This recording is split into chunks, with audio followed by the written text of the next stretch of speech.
Baiklah, selamat pagi untuk anak-anak semua, tetap semangat dan tetap jaga kesehatan. Nah, untuk pagi ini kita akan memasuki materi. Saya akan tampilkan bentuk video yang membahas tentang materi topik kita hari ini. Nah, diharapkan kepada semua untuk menonton dan nantinya Bapak minta untuk anak-anak semua untuk membuat ringkasan, bisa dari buku ataupun dari video yang telah ditampilkan tentang materi yang telah dijelaskan. Selamat menyaksikan video. Pertama itu apa yang dimaksud dengan prinsip ya. Prinsip itu artinya segala sesuatu yang dipegang teguh. Jadi kalian kan pasti tahu ya, kamu punya prinsip hidup apa misalkan itu kan. Prinsip kamu kalau sedang bekerja apa, atau prinsip kan sering bilang gitu ya, prinsip kerja, prinsip jualan apa aja gitu kan. Nah, ilmu juga memiliki prinsip. Jadi segala sesuatu yang dipegang teguh. Nah, tadi kaitannya dengan geografi itu punya 4.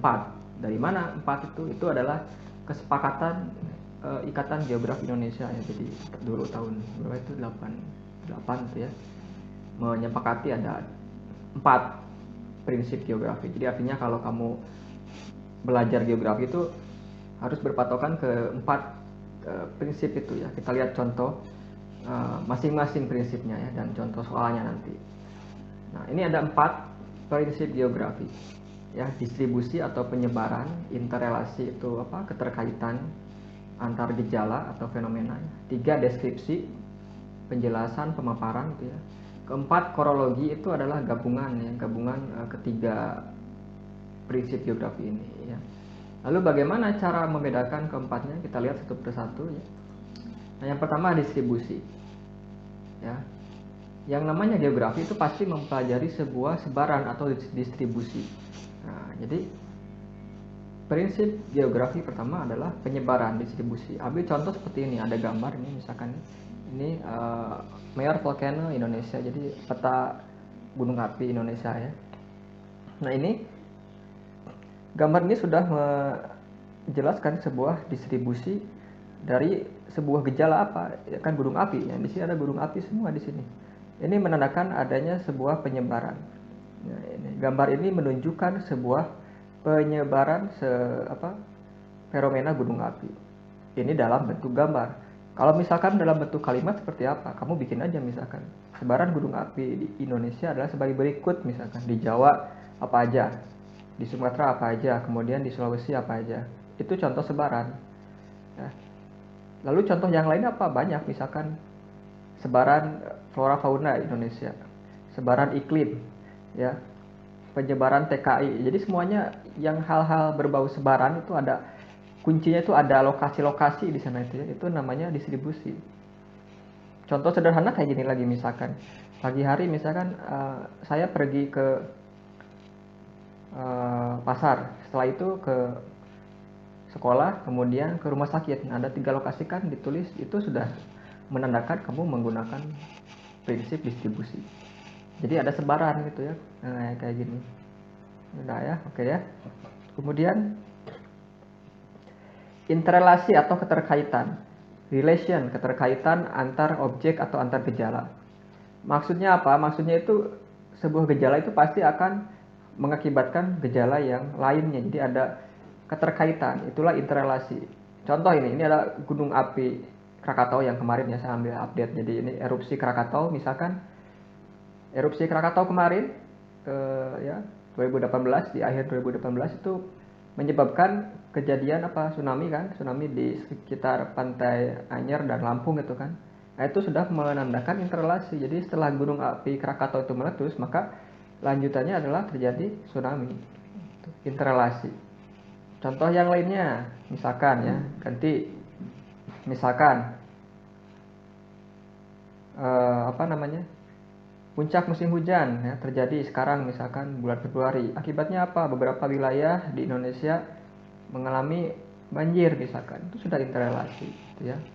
Atau misalkan fenomena merebaknya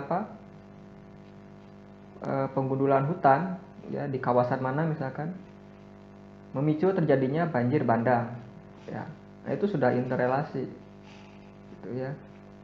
Atau misalkan kemiskinan yang tinggi di Jabotabek ya, menyebabkan banyak munculnya slum area atau pemukiman kumuh di sepanjang kali ya, sungai atau rel gitu ya. Itu contoh interrelasi, jadi keterkaitan beberapa gejala gitu ya. Gitu ya. Kemudian deskripsi. Deskripsi itu adalah penjelasan atau pemaparan. Nah, ya. Bagaimana cara menjelaskan sebuah fenomena dalam geografi? Ada macam-macam. Bisa menggunakan tulisan, ya, bisa menggunakan ini angka, statistik, data gitu ya. Nah, ini sudah deskripsi. Nah, paling mudah kata kunci untuk melihat contoh dari prinsip deskripsi adalah adanya statistik seperti ini ya. Ada angka, ada diagram batang gitu ya. Ada nanti data, tabel, itu statistik.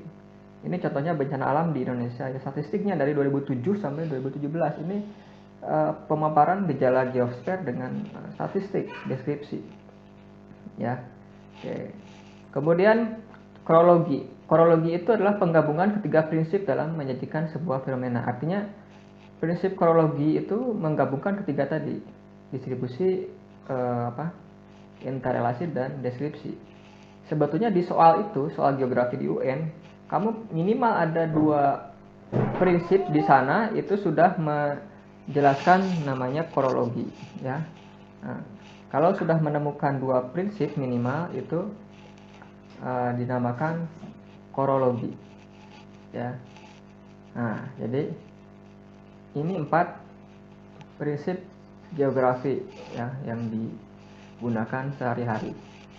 Baiklah untuk anak-anak semua, tadi kita telah menyaksikan video tentang penjelasan materi posisi strategis Indonesia sebagai poros maritim dunia. Nah, selanjutnya tadi seperti yang sudah saya ingatkan kepada anak-anak semua, tetap membuat ringkasan dari buku maupun dari materi video yang telah dijelaskan dan nanti difotokan satu persatu dikirim ke dalam grup. Nah, nanti saya akan cek satu-satu siapa yang mengerjakan dan siapa yang tidak. Harapannya semua dari anak-anak tetap mengerjakan, karena nantinya pasti akan berpengaruh kepada nilai kita. Demikian, selamat pagi, tetap semangat.